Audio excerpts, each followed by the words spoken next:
Hi, everyone. My name is Scott Harvey, and I'm an instructional designer at Hack, and welcome to the asynchronous version of our third Workforce Development D2L Brightspace Training Communication Tools and Rolling Over courses. The first communication tool we're going to look at today is the announcement tool.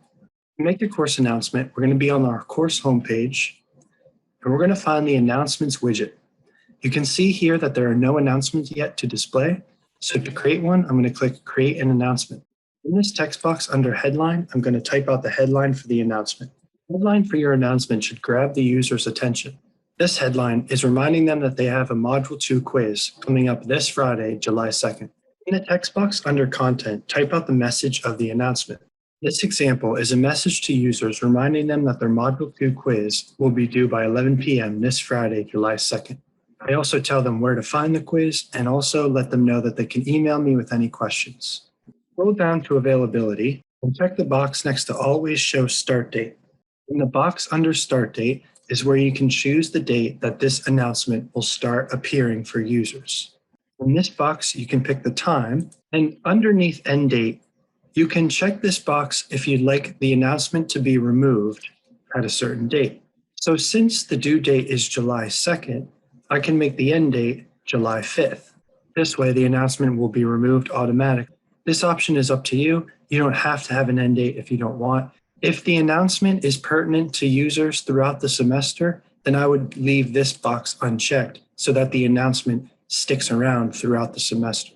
If you would like to add a file to the announcement, you can click Add a File and pull one from your computer or from your course offerings. You can record audio and attach it to this announcement by clicking Record Audio.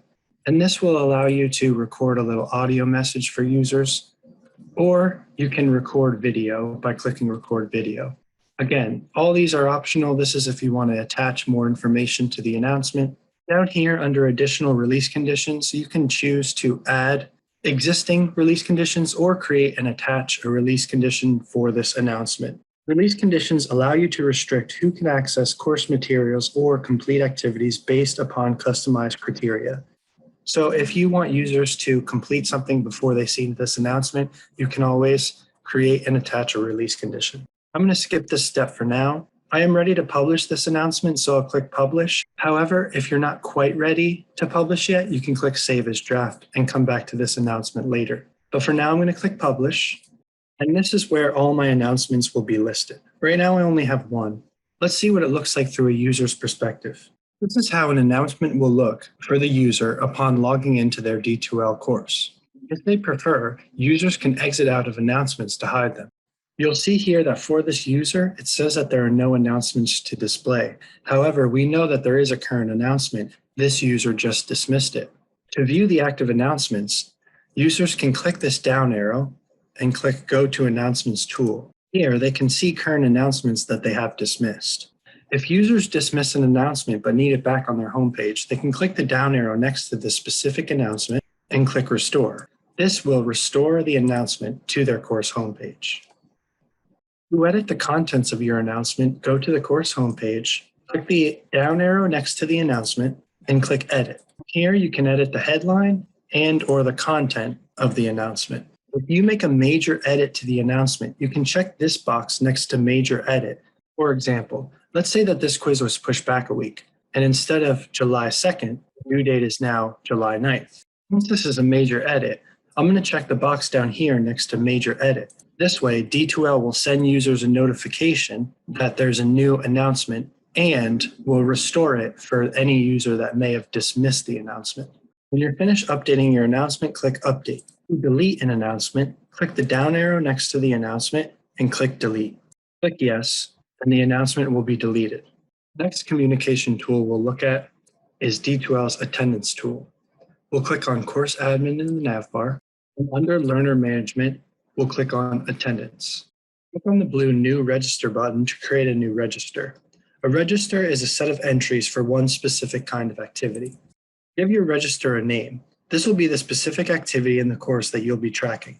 You can give this register a description if you prefer. I'm going to skip this for now. In the box under Attendance Scheme, choose your preferred attendance scheme. System Scheme allows you to mark users as present, absent, or none. In the box under cause for concern, type in a percentage. Users whose attendance doesn't reach this percentage will be marked with an exclamation point, which we'll look at later. Under visibility, check the box next to allow users to view this attendance register so that users can keep track of their attendance. Under users, decide whether you want to include all course users in this register or to include only users from a specific group or section. Scroll down to sessions. In the boxes under the session name column, you're going to name these sessions. It is recommended that you use dates for the session names so users know exactly when they may have missed class. To add more sessions, type a number into this box next to Add Sessions, and then click Add Sessions. After adding all the sessions for your course, click Save. Next, click Close. Here you'll see the list of registers. To edit a register, click the down arrow next to the specific register and click Edit Register. It'll take you to the same screen as before where you can edit the information for this register. Again, when you're finished, click Save and then click Close. To take attendance, click on the register link and click on the calendar pencil icon in a specific session to enter that day's attendance. Click on the drop-down arrow under Attendance Status for each user. From the list, choose P for present or A for absent, or choose none. When you're done taking attendance for that session, click Save. Next, click Close. If I scroll over to the side, you'll see this column says Totals. This tallies up the total amount of absences and times users were present. The column titled Percentage Attendance tracks the percentage of users' attendance. If the user's percentage is under the cause for concern, their percentage will be in red next to an exclamation point. Here is an example of a user whose attendance has reached the cause for concern percentage. You'll see that their percentage is in red and there's an exclamation point icon. This means there is a cause for concern for this individual user. Now, users won't see this exclamation point, only you as the instructor will, so that you know that there's a cause for concern for that particular user when it comes to their attendance. Click Done to go back to the main attendance page. You can add new attendance schemes to your registers. Click on the Attendance Schemes tab, and then click on the blue New Scheme button to create a new scheme. Give the new scheme a name, such as Custom Attendance. Status full name column, you'll give a full name to each symbol. In the Assign Percentage column, provide a percentage amount for how much each status will count toward the final percentage in the Assign Percentage column for the register. So you'll see here I have a P for present, and that's going to be worth 100% towards the assigned percentage. A for absent, and a 0% because the user missed the session. EA stands for excuse absence, and this is still worth 100% since the absence is excused. You can change the order of the statuses in this order column if you prefer. You can delete a status by clicking on the trash can in the delete column. Unlike last time, you can add statuses by typing a number into this box and then clicking Add Statuses. Save when you are finished, and then click Close. You can now use this new scheme when you create a new register or edit an existing one. To make this new scheme your default scheme, you can click on this Set button and then click Set. You can also export an attendance report as a CSV file. To do this, click on the register name and click on this gray Export All Data button. Click on this file link to download the attendance report as a CSV file. The next communication tool we will look at is email. Click on Course Admin in the navbar. Under Learner Management, click on Class List. Select the box next to a specific user to send them an email, or click the box at the very top here to select all users. Click Email. A new window will open for the email message. It'll be sending to whoever you selected on your class list. In the subject box, type out the subject of the email. In the body text box, type in the body of your message. When you are ready to send the email, click Send. Next, we're going to take a look at groups. Use the Groups tool to create groups of users for different assignments. This is great for group projects or group assessments. Click Course Admin in the navbar. Under Learner Management, click on Groups. Click on the blue New Category button. Give the category a name. If you prefer, add a description for this category in this description text box. This won't be visible to users as a default, but just visible to you, so you can differentiate your various group categories. There is an option later to make this visible to users if you choose. I'm going to skip a description for now. Click on the drop-down arrow under Enrollment Type to choose how users will be added to the groups. In the Google Slides presentation for this training, there is a slide with enrollment type overviews. Number of groups, no auto-enrollments, will allow you to manually add users to a set number of groups. With groups of number, D2L will automatically enroll users to groups capped at a set number of users per group. With number of groups, D2L will automatically enroll users to a set number of groups. With groups of number self-enrollment, users enroll themselves into a group, but groups are capped at a set number of users per group. With number of groups self-enrollment, users enroll themselves into one of a set number of groups. With the number of groups capacity of number self-enrollment option, users enroll themselves into one of a set number of groups that are capped at a set number of users per group. And finally, single user member-specific groups has D2L automatically creating one group per user, where there is only one user in each group. For training purposes, I'm going to choose number of groups, no auto-enrollments. In this box under number of groups, I'm going to type out how many groups I want made. It is important to note that D2L does not automatically rebalance enrollments across groups when users withdraw from the course, even if groups are set up for automatic enrollment. It is recommended that instructors check group enrollments and manually change them. For groups options, you can check this box next to make category and group descriptions visible to group members if you prefer users to view the descriptions. Since I don't have any descriptions, I'm going to leave this unchecked. Under Create Workspace, check the box next to Set up Discussion Areas to create a discussion area for each group in the category. You can choose either an existing discussion forum or you can create a new forum by clicking New Forum. You can then choose to create a new topic or attach to an existing topic. You can choose to set up a locker for your groups by checking this box next to Set up Lockers. Lockers act as file storage in D2L, similar to Google Drive. You can also choose to set up assignments for the groups by checking this box next to Set up Assignments. Choose the type of submission for the assignments if you check the box in the previous step by clicking this drop-down arrow. Save when you are finished. If you set your group enrollment type to auto-enrollment, users will automatically be enrolled in groups. If you chose self-enrollment, users will enroll themselves into groups. If you chose no auto-enrollment, you will need to manually enroll users. To do this, click on the down arrow next to the category. Click Enroll Users. Click the checkbox for the appropriate group for each user. Click Save. If you chose self-enrollment, it is suggested that you add groups to your course's navbar. Instructions on how to edit your course's navbar can be found in Training Number 1, Intro to D2L, Basics, and Navigation. To self-enroll into a group, the user will first click on Groups in the navbar. The user will next click on the blue View Available Groups button. The user will then click on the blue Join Group link for whichever group in which they choose to enroll. Now the user is enrolled into a group. Next, we're going to move on from communication tools to rolling over courses. So you can actually copy a course package over into another course shell. I'm going to show you how to do that. So click on Course Admin in the navbar. Under Site Resources, click on Import, Export, Copy Components. Leave this Copy Components from another org unit selected. Click on the gray Search for Offering button. In the search text box under Select Course Offering, search for the course offering you would like to copy over into the current shell you are in. Click on the gray Search button. Select the button next to your preferred course and click Add Selected. At the bottom of the screen, you'll see two options. To copy over every component from this course, click on the blue Copy All Components.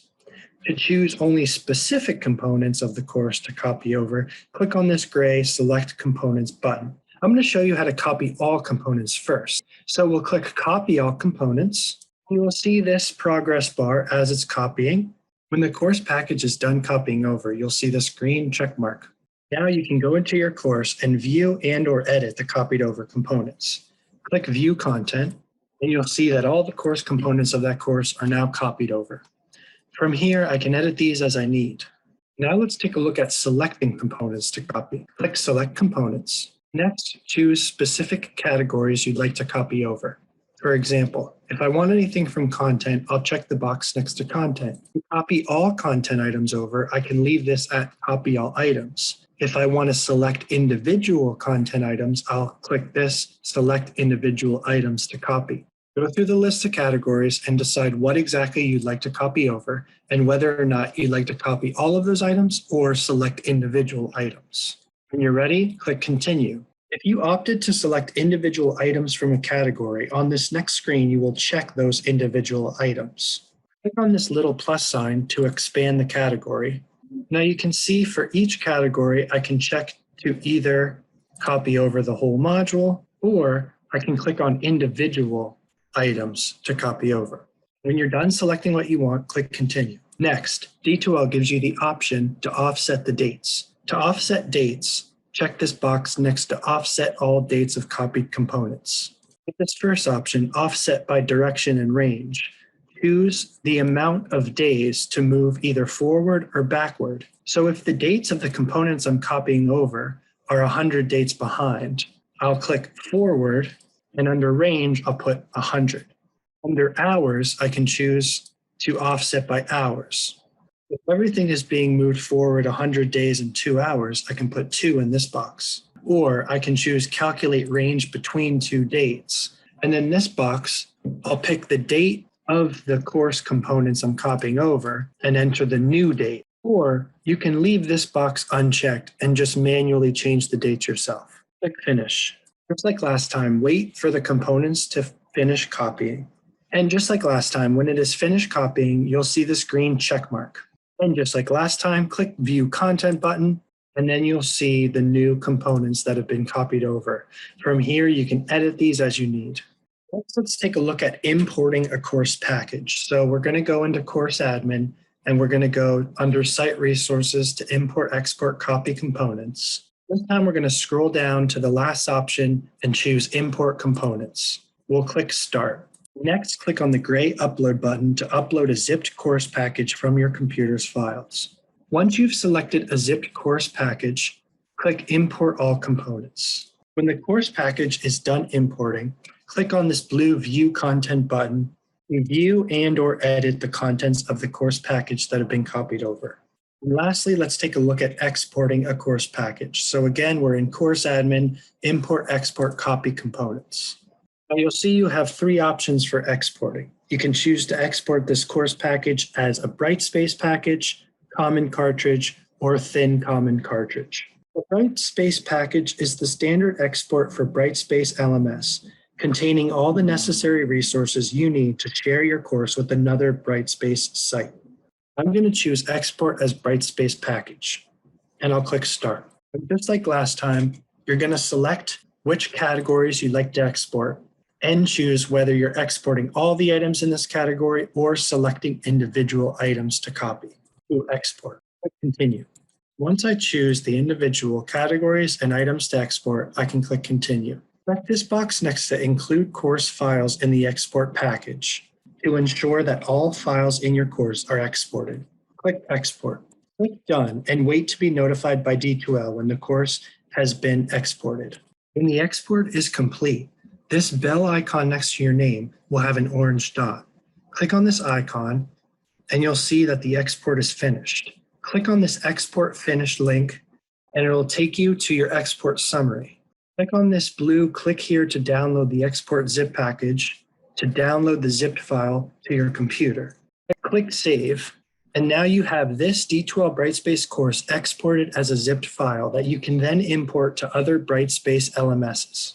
And that does it for training number 3 for Workforce Development D2L Training. If you have any questions or need any help with anything shown in today's training, please do not hesitate to reach out to me via email or phone. We have one more training to go. To find the training schedule, click on this link. Also look out for remaining one-on-one sessions where you can show up with your questions and I can help you one-on-one with anything D2L Brightspace related. Thanks for joining, and I hope to see you at training number 4.